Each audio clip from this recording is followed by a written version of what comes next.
I got my order from Taobao! This top is Shurohan na sinuot niya sa The Best Thing. Itong dress na to ni Shurohan yung gustong gusto ko. Kasi gusto ko nga yung mga shade ng yellow. Nag-try ako ng Taobao. And luckily, nag-ship sila sa Philippines. Parang a week ko siya bago natanggap. Hindi talaga makamove on sa The Best Thing. Baka naman magkaroon ako ng husye.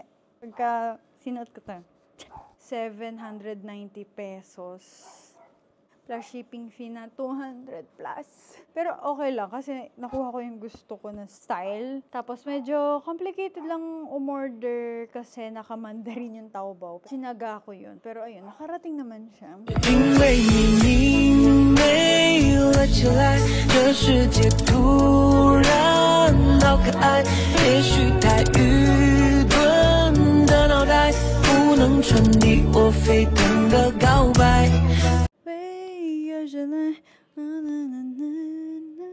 In-order ko kasi is small kasi natatakot ako baka yung medium is sobrang laki.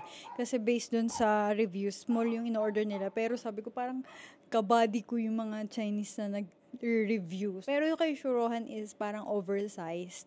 Pero sa Taobao, kailangan mong magbayad talaga. Walang COD doon. So, gusto ko naman yung next kong i-order is a Goodbye, yung Brandy by Jinping.